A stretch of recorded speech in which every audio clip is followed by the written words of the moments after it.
Hello, everyone. I'm Wendy Myers of MyersDetox.com. Welcome to the Myers Detox podcast. So today we have my very good friend, Sachin Patel, and he's going to be talking about the 21st century wellness. The doctor of the future is the patient. He's a patient advocate. He wants people to be their own inner doctor. And we're going to be talking about, why you don't want to think about prevention, because this implies you're preventing a disease, which ironically, you can then attract that very thing into your life. And he talks about what you want to do instead, what you want to focus on instead of this dreaded disease you might get in the future. We also talk about how to become your inner doctor and stop giving your power away to a broken sick care system, a broken medical system. We also talk about why people are looking for these complex solutions to their health problems when most are missing the very, very basics, hydration and eating more vegetables and sleep and things like this, blue light. We'll talk about, as a health practitioner, how Sachin gives sage advice on how to better approach working with your clients and patients.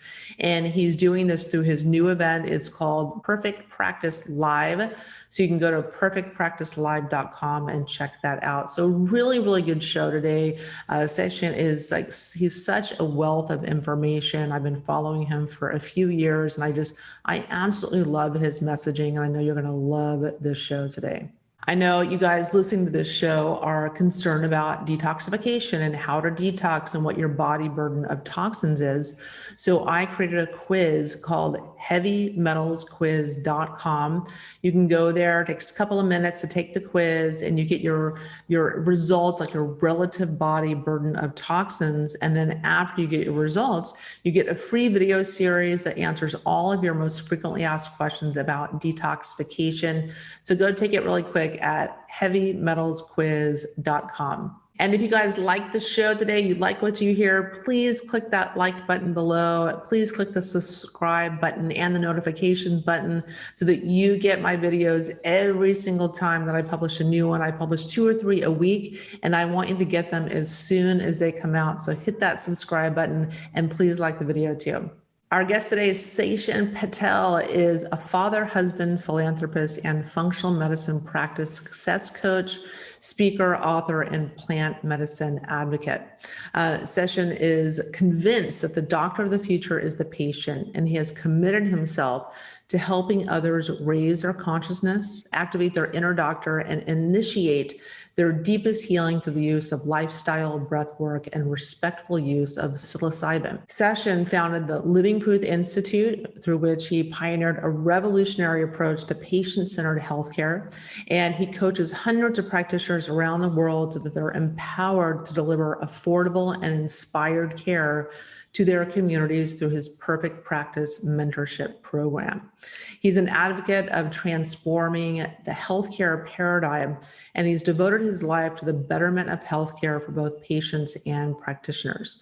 You can learn more about Sachin and his work at becomeproof.com. Sachin, thanks so much for coming on the show. Wendy, thanks for having me. It's such an honor to be here. Yeah, so I've been wanting to have you on for a while. I've been chasing you for a couple of years because I'm a member of your Facebook group, and I just love your messaging, and I love how you're trying to help transform our health paradigm today. Can you talk a little bit about that and your mission, what you're trying to accomplish with your work? Sure. Well, thanks for asking. First of all, here's what I'll say. I have a philosophy that's very contrarian, and that is that the doctor of the future, I believe, is the patient. And I learned something from one of my mentors, James Chestnut, many, many years ago, is that we actually don't need more healthcare practitioners, hospitals, or healers. We need more healthy people. And so if that's what we need, and I think everyone can agree to that, that if people were just healthier, then the world would be a better place. Well, what's the fastest way to get there? Well, the fastest way to create that world isn't to wait for people to get sick, to have cancer, to have diabetes, and then hope that they want a transformation that stage in their life. Meanwhile, they may have missed the best years of their life at that point. We want that to happen from the very beginning. So, having a 10-year-old son myself, And, for those of you that have children that are listening to this, I don't think any of us want a natural solution to treat a loved one with cancer. We'd rather them not have cancer in the first place. So if we're going to actually create that outcome, we need a system that creates that outcome. And right now, the best system that we have to offer people, even if it is a natural system, is waiting for people to get sick, waiting for them to fail conventional medicine, and then maybe even perhaps failing several natural alternatives, and then finally finding themselves in our practice only to find out that they could have been healthy all along had they chosen to be. And that's not to take away from, challenges that people have. So I'm not trying to come across as insensitive, but there's so many things that we could be doing or could have been doing for ourselves that make us more resilient to whatever environment you put us in, that allows us to thrive, not just survive, not just recover, but to actually thrive. And so that's the world I want for my son. That's a world that I'd love to see in my lifetime. So I'm doing whatever I can to make that a reality. And so what I recognize is that there's a formula for health, and it's the same formula to help somebody get healthy. It's like a road, right? So if I'm traveling to, let's say, Disney World from my home in Toronto, well, I could be in Orlando and Disney World's only a half hour away, but I'd end up taking the same road, in those last few miles, no matter where I drove in from. So the idea here is, how close are we to our final destination that we want to get to, health and vitality? And then what journey do we need to go on, and what principles do we need to follow? And the key is, I don't have to change how I drive when I get there, right? Or as I get closer, I don't change how I drive. I'm closer to my destination, but how I got there doesn't change. It's the same rules, it's the same principles. So our objective is to really put health back into people's hands, to teach them how to be healthy, vibrant, and give them a formula that works. Yeah, and I think part of the issue is that people feel like if there's an absence of disease, then therefore they're automatically healthy. And I think that's a big part of the issue. And also when people go to their doctors and get a checkup, or maybe they're not feeling well and the doctor runs a bunch of tests and then nothing comes back abnormal, then they're given a clean bill of health. Oh, I don't find anything wrong. And it's just completely backwards. So there's so many people that don't have an absence of a technical diagnosis that are the farthest thing from health. Yeah, and it's kind of unfortunate because of what our disease system looks for. It's looking for disease. It's not looking for optimal health and optimal wellness. And I think when people know something's wrong with them, it can be very frustrating to be told everything is normal. It can be very dismissive. And it's also important for everyone to recognize that you can have normal, stellar blood work and still feel miserable, because there's more to us than our biology, right? There's more to us than the hardware that the doctor is measuring. There's also the software. So you and I could have the exact same computer. We could both have like a brand new computer, same hardware, but I could take that computer and make a multi-million-dollar business with it. And you could take that computer, not you, but somebody else could take that computer and destroy it, right? Same hardware, but the software and how they're utilizing it, it could be completely different.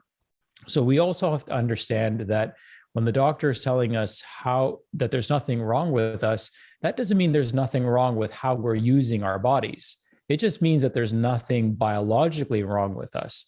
But you can have somebody who's healthy and have them still feeling miserable depending on what conditions and emotions we put their body in, right? You could have normal cholesterol, but still feel miserable and hate your job, or have something traumatic happen to you and be struggling with that as well. So really, like, understanding that we are both hardware and software, and both are required to function optimally for us to feel our best.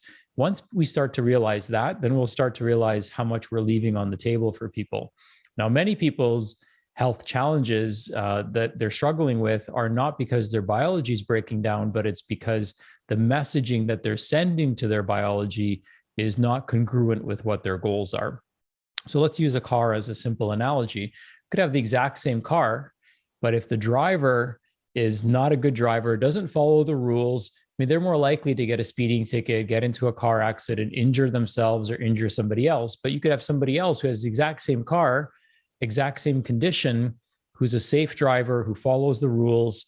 I know that doesn't sound very attractive, right? But somebody who obeys the law, who follows the rules, is driving safely, paying attention, that person is going to get from A to B in a much healthier way, so to speak. So it's really like looking at the environment that we're in, the behaviors that we carry out, and then how well does our hardware actually work. Yeah, and so you founded the Living Proof Institute, and what are some of the principles that you teach in that institute when you're training practitioners? Yeah, so the thing is with us at Living Proof, our primary objective is to help patients realize that they're the doctor of the future, to bring health back into people's homes, to help them incorporate simple behavior change that is then transferred to everyone else that lives in their household. So again, having a young son myself, I understand that between the age of 0 and 8, our children are very impressionable. So if a mom's not feeling well and she goes to a practitioner, whether it's a natural practitioner or a holistic practitioner or not, an allopathic practitioner, if that mom comes home with pills, okay, the child doesn't know what's in those pills. But what they're learning is that when I don't feel well, I have to look outside of me for all the answers. And that conditioning runs deep in their subconscious, so that whenever they don't feel well, they don't think, what behavior should I change, right? Or what part of my lifestyle should I optimize? They immediately think that the answer is outside of them.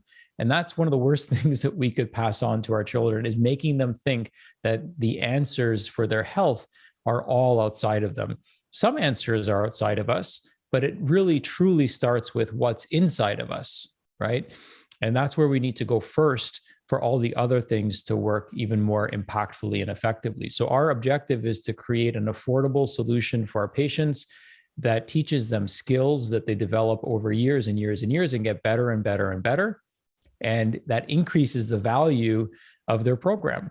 We teach them skills that they can then teach to other people in their family. Like, we don't want the whole family coming in, right? We want one person coming in that teaches the rest of the family how to get and stay healthy and how to feel optimized. And then that hopefully transfers into other family members, into other networks that they might have. I mean, I believe that that's the only solution, the only viable solution that in our lifetime we will see healthy communities, vibrant communities, is if we actually teach people how to be healthy from the very beginning. There's 3 things they don't teach you in school. And it makes you kind of wonder why. They don't teach you how to grow your own food, so they can feed you garbage when you grow up and you don't even know what real food is. And you think that chips and pop and stuff like that is food when it's really not.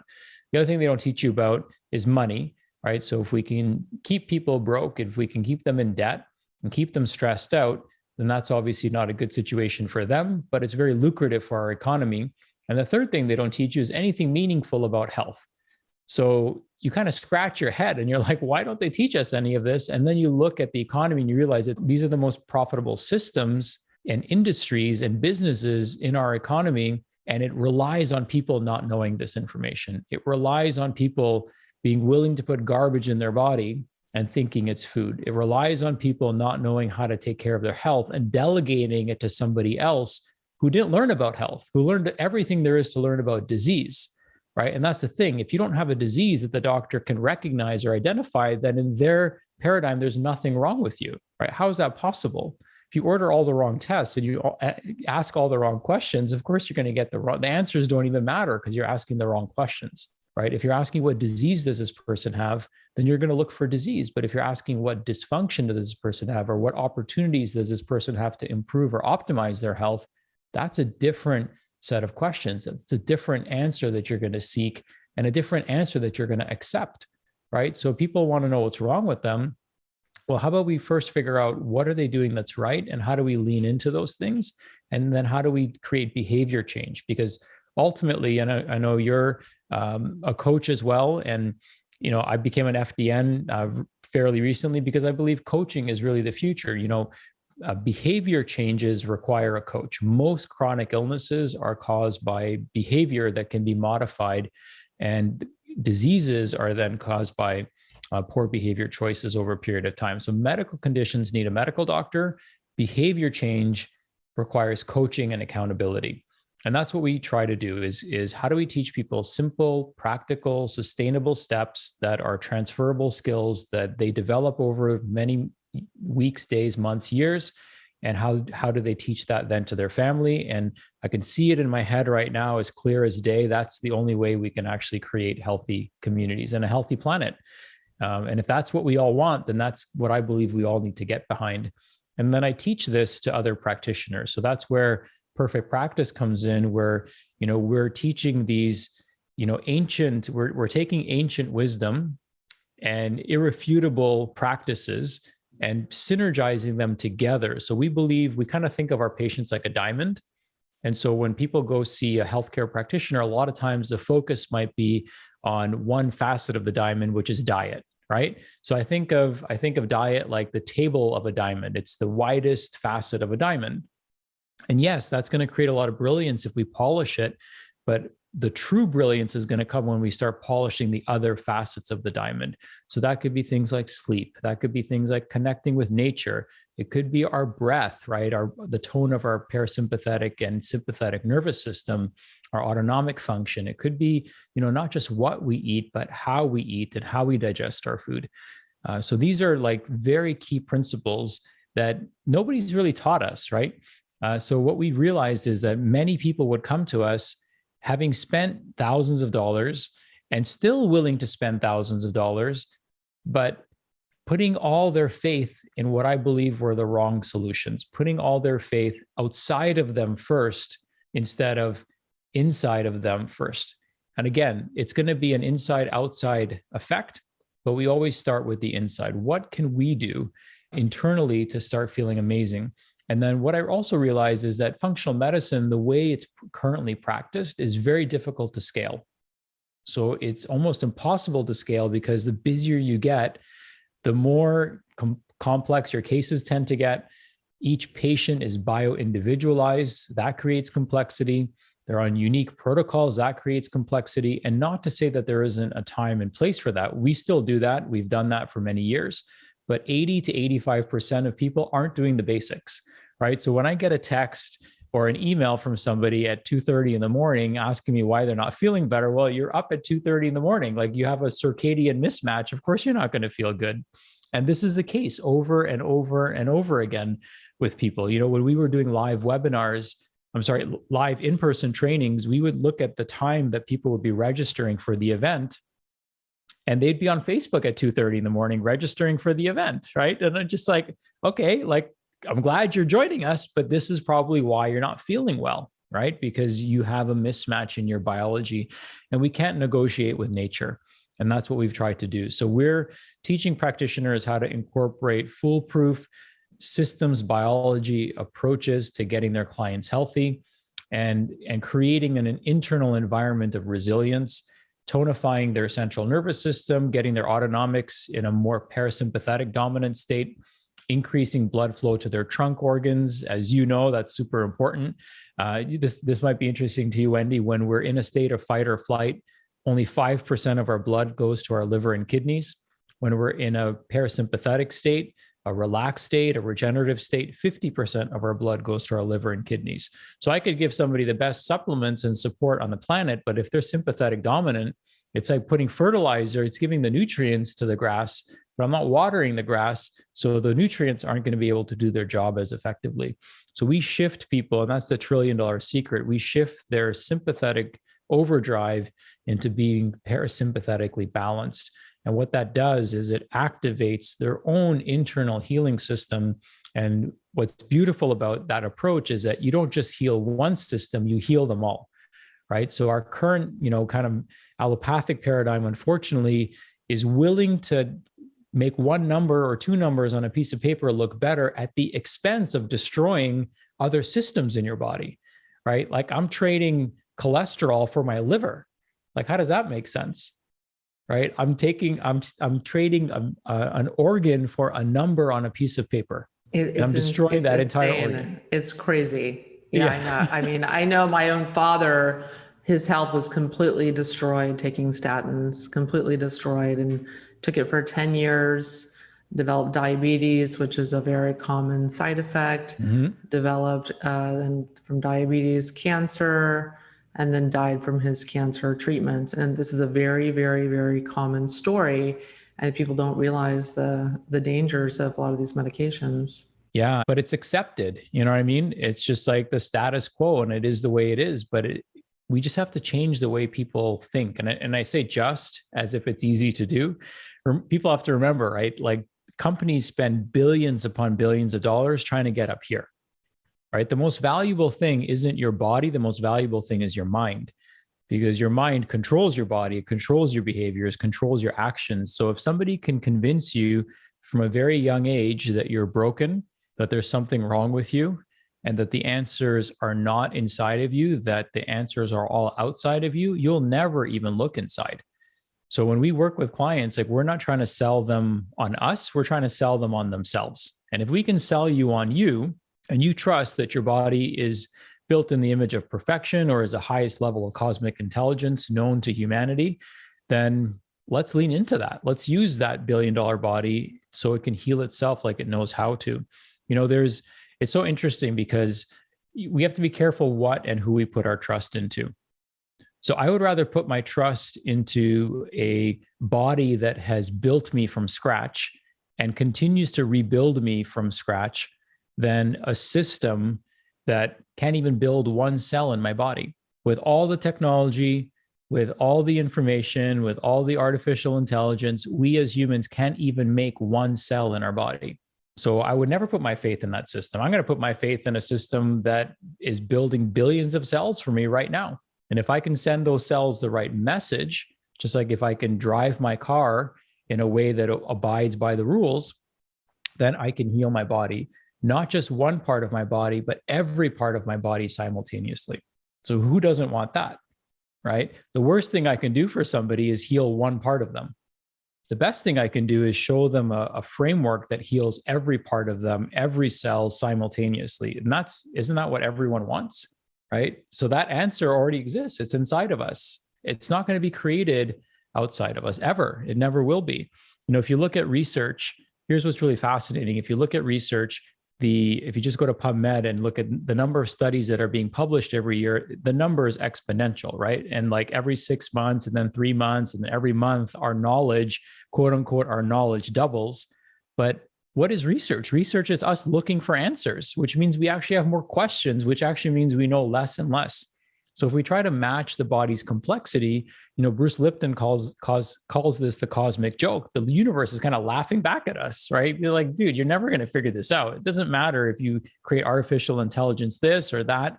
This is so complicated, and it's so like it's operating at such a high level of simplicity. That's the thing. That's why it operates at a high level of simplicity, but we're searching in the area of complexity. And, you know, Da Vinci said this, he said, and Steve Jobs echoed this, is that the greatest sign of sophistication is simplicity.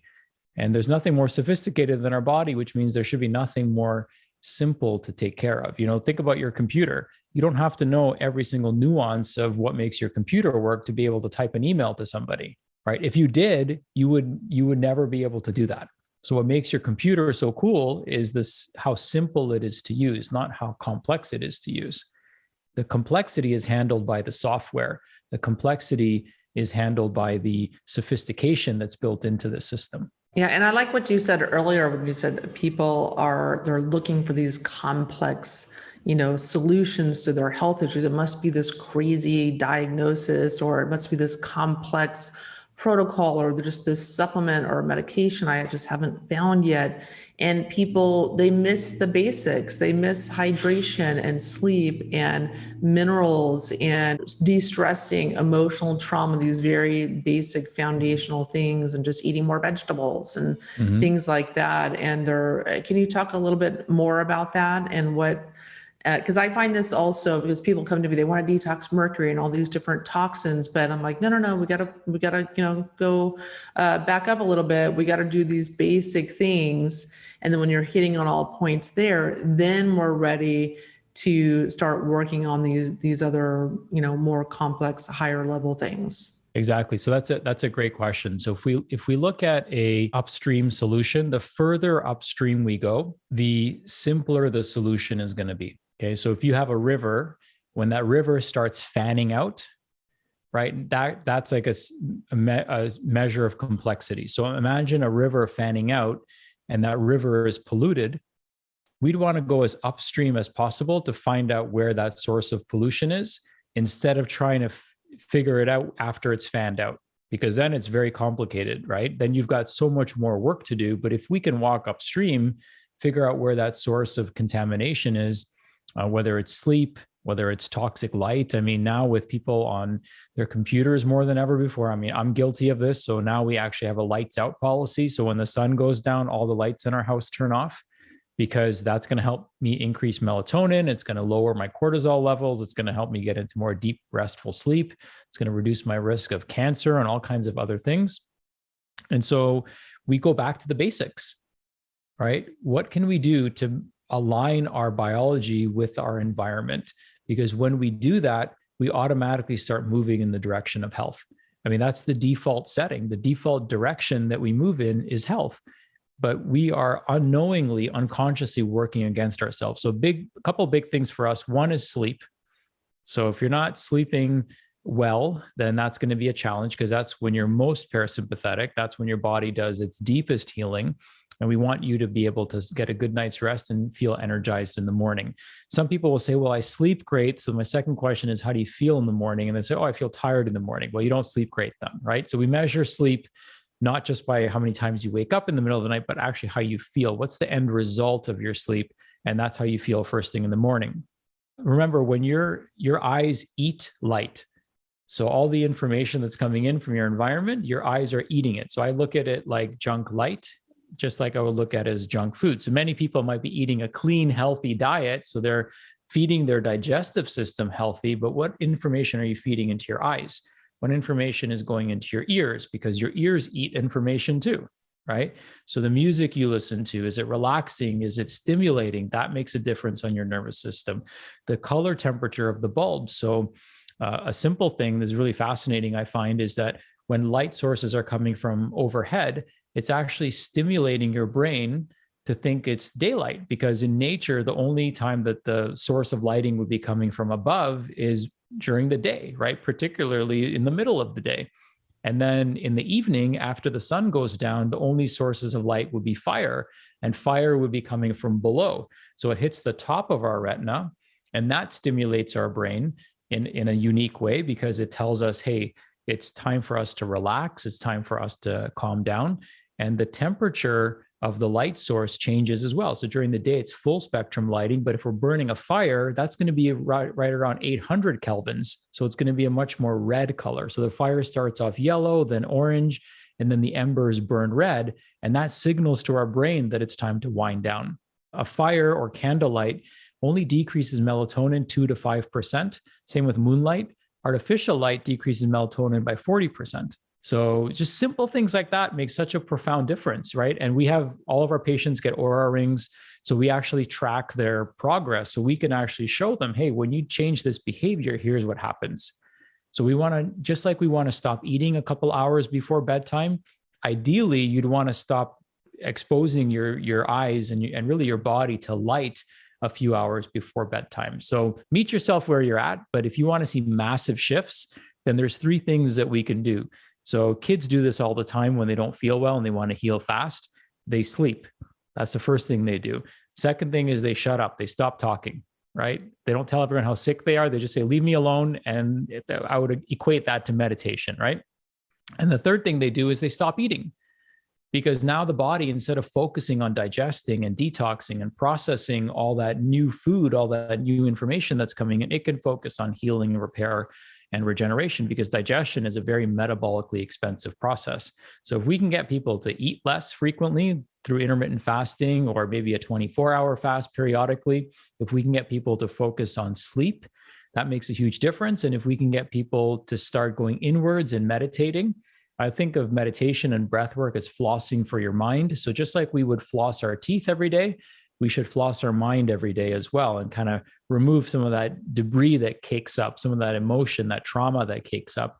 And certainly you can use things like plant medicine and breathwork experiences that go deeper into these realms of getting into the unconscious mind, or you can use hypnotherapy as well. But yeah, we find that those are some really simple things that people can do. So sleep, rest, and fasting. Another big one is connecting with nature. So when we're outside with nature, nature is fractal by design. So those beautiful trees and leaves and everything that I see behind you is built using a fractal mathematical system. And your brain is a fractal system. So just by simply staring at other fractals, you actually heal your brain very deeply. This is why forest bathing is so powerful. You get essential oils, you have these fractal sounds coming from the birds and other animals, and then you have fractal visuals coming in as well. So the sounds, the sights, the smells, the oils, all that stuff is very deeply healing and resetting to our bodies. I was just gone on a 3-day trip up north in the woods, and stayed up there in a cabin with my family. And it was like so beautiful to just reset. I mean, I literally, if you didn't know what I was doing, you probably would have thought I was crazy. I was literally sitting in an outdoor recliner chair, staring at the clouds, and in my mind, moving the clouds so the sun would come out. And every time the sun would come out and just like shine down on me, I would be like just in such a state of joy, right? Like a little kid. And in my mind, I'm moving these clouds. I'm coordinating their function, and those are the simple things that bring us such immense joy and gratitude that we don't always have time for. We don't make time for it. Like, when's the last time somebody just laid in the grass? When's the last time you just stared at the clouds? Clouds are fractal as well. That's why they're so beautiful and calming to our bodies as well. So getting outside is so powerful. Being grounded in nature is also powerful. So some people have a tendency to go for a walk in the woods. I challenge people to actually sit there. I challenge people to actually stare at the bark of a tree for 5 minutes and watch what happens. It's like magical how that information is so healing to your brain. So getting people to, do the hard and easy things, which is like be still, be present, be in a parasympathetic environment, in a parasympathetic state, and you deepen how much you heal. Another big thing for us is, along with the fasting, is how people eat. So not just what they eat, but how they eat. So you and I could eat the exact same meal, and if you chew your food, you're in a parasympathetic state, you're taking your time, you're chilling out, you have gratitude, you're going to digest that meal way better than me, who just scarfs it down and doesn't chew it. I always remind people that your stomach doesn't have teeth, so you have to chew your food.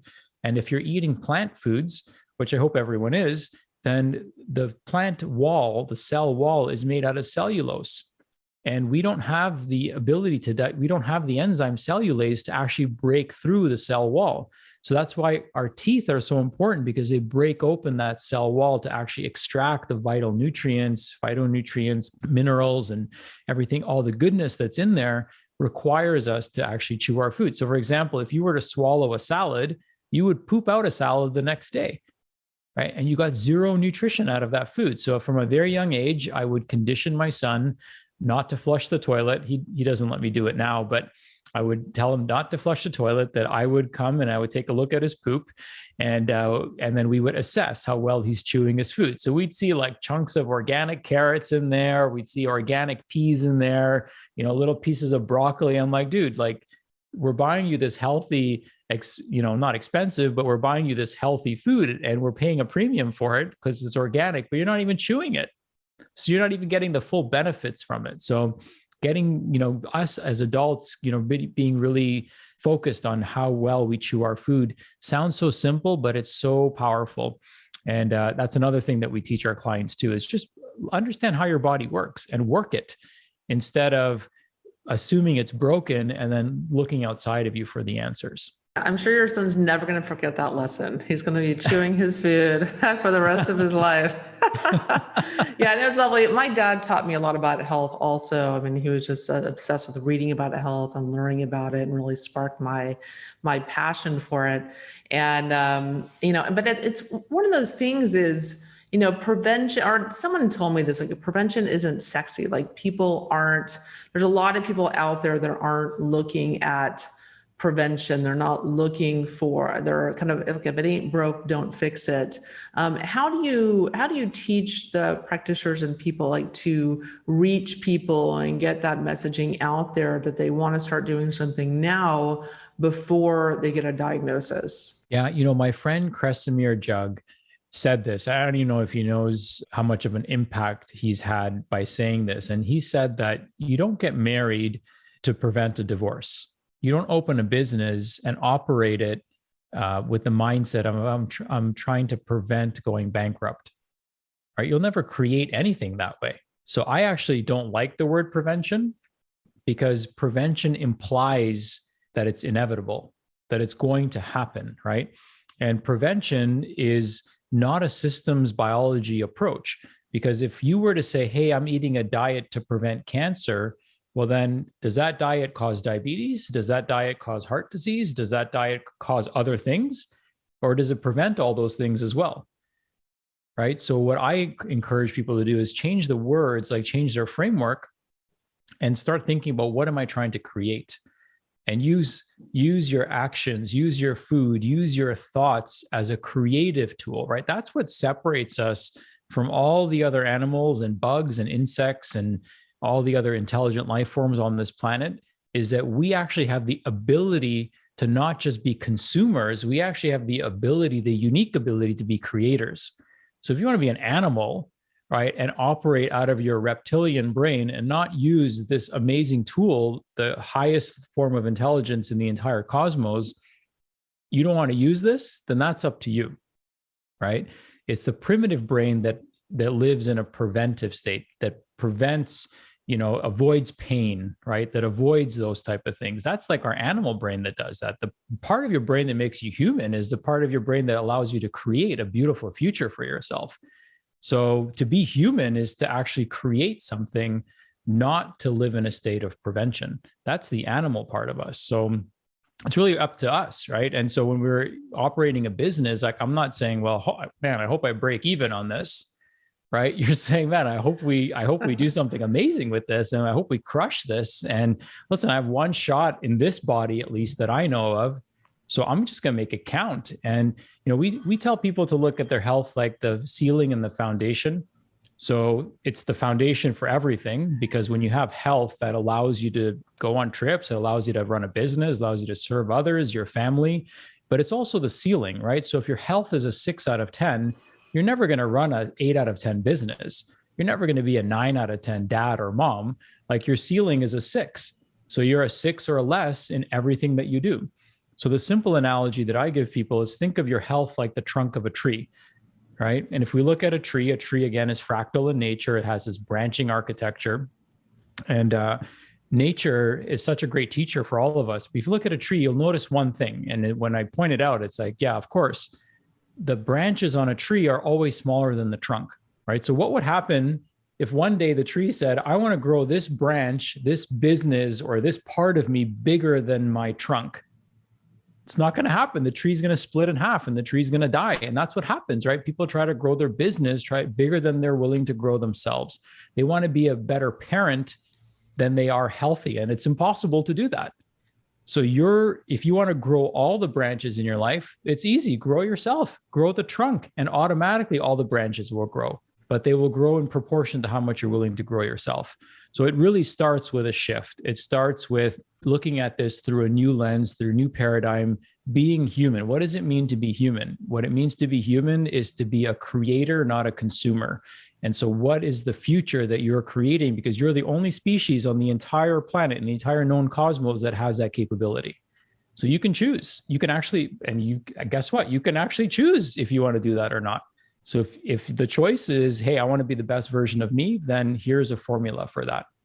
If the other option is, well, I want to figure out how to prevent 10,000 different ICD-9 codes, right, in the manual, then you can choose that life too. But to me, that seems very complicated. Yeah, I 100% agree with you. I mean, every morning I spend an hour creating what I want in my life. I spend an hour with myself out in nature, out in my yard here with my peacock and all the birds and all the animals running through the yard. And I had coffee this morning with a raccoon and with like a little guinea pig looking animal, and I forget the name of it, and tons of birds, and my chicken and turkeys and my peacock, and talking about, these are the emotions that I want to foster. This is the health that I want to foster. I have anti-aging commands that I do. I have all my dreams and goals that I go through. I have all the negative emotions I want to transmute and release, and just go through. I'm creating my reality, creating my biology and what I want in my life. And it's incredibly powerful, the biology belief. Absolutely. Yeah, as you were speaking, here's what was coming up for me that I think is exactly what you're saying. We can be consumers, right? And consumers means like what's going in here, here, and here, or we can also be projectors. And so we're receiving information, right, in through our nervous system, but then we can also use our brain and our mind to project information and create our reality. So it's super powerful, and it kind of goes beyond maybe this conversation, but something that I teach my clients is something called cymatics. And cymatics is how vibration organizes matter. And as we increase vibrational frequency, we increase how complex we can arrange matter. And then it begs the question, what's the most complex structure that we know of? It's the human mind, which means the human mind is vibrating at an extremely high frequency. And if frequency organizes matter, our brain can actually organize and is quantumly entangled with the entire universe. So we're really just one decision away from the universe conspiring with us, right? We all come from this one source, right? Whether you believe in God or whether you believe in the Big Bang, we're entangled with everything. So we are everything and everything is us, and we can command everything, but we have to believe it, right? Where what happens is most people, they, first of all, you can't think in negative. So if I tell you not to think of a pink elephant, then you're thinking of a pink elephant, right? So whatever we are trying to prevent, we're actually facilitating. So it's more about what am I trying to create? Because what we're creating, whatever we're thinking of creating, we're also facilitating as well. If we think about books like Think and Grow Rich, what does Napoleon Hill talk about? He talks about whatever you think of obsessively for prolonged periods of time, multiple times a day, will come into reality. But nowadays, it's so hard for people to obsess over one thing because they're so easily distracted. They're so easily, their mind is so easily pulled in so many different directions through social media and all these things. And what I always say is distraction destroys your destiny. So the more distracted I can keep you, the less likely you are to create a meaningful future for yourself. So the first thing we must all do is safeguard our mind. And so I try to start each day with yoga, stretching, and meditation. And I love what you said. You're outdoors, you're bathing in these fractal signatures, you're surrounding yourself in beautiful sounds and beautiful sights, and you're in that parasympathetic zone and state. I mean, that's like so powerful. It's so simple. And just thinking about it relaxes me, but most people don't do that. They're rushing out, they might have their like super healthy coffee, but then they're rushing out the door in a sympathetic dominant state, right? Driving to work and traffic and all these things. I mean, that coffee is going to do something totally different to you versus what it's going to do for somebody in that state of function. Yeah, for sure. And it's also important, I think also, like I don't watch Netflix anymore. I very rarely go on Facebook. I'm on there sometimes, but I'm staying away from what I feel are low frequency things. I'm always trying to think about what can I do to raise my frequency? What can I do to align myself with what it is that I want in my life, the people that I want in my life, the things and people that I want to attract. And so you have to make your choices, and with the health as well, aligning, you have to make those healthy choices, eating the fresh food versus fast food, eating juices and sprouts and things like that versus having a little party in your mouth with some chocolate. And, you make those choices every single day. And so I also want to talk about an event that you're having called Perfect Practice Live. And I love your messaging. I've been following you for a few years, and I love all of your posts and the things that you say in your emails, and it just resonates with me so much. And I love that you're putting on this event for other health practitioners that want to bring this more kind of heart-centered approach to helping their clients. Can you tell us a little bit more about what we can expect on this event?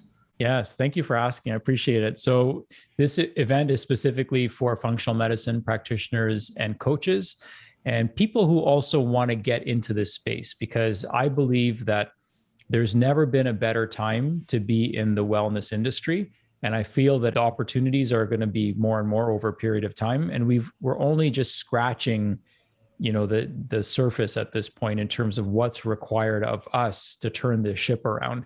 So there's so much opportunity here. And what happened with everything in this past 14 months or so is that the whole world got flipped upside down.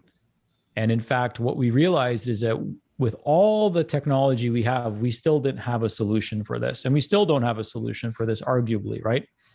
And what we realized is that the only solution all along was for people to be healthy as they can be, right? And so we're pushing that agenda forward as fast as we can. And what we realize is with functional medicine practitioners is that it can get complicated very quickly. And what most of them are looking for, even the ones that get really busy and are successful in their own way, they're still looking for simplicity. So we wanted to create a simple event that is designed to give them a roadmap on how to create a successful virtual practice. We have Lisa Fraley, she's going to be talking about the legal implications. We have Jennifer Hootie, who's going to be talking about how to write conscious copy. We have Nicole Harlow, who's going to be talking about how to brand better and position yourself online.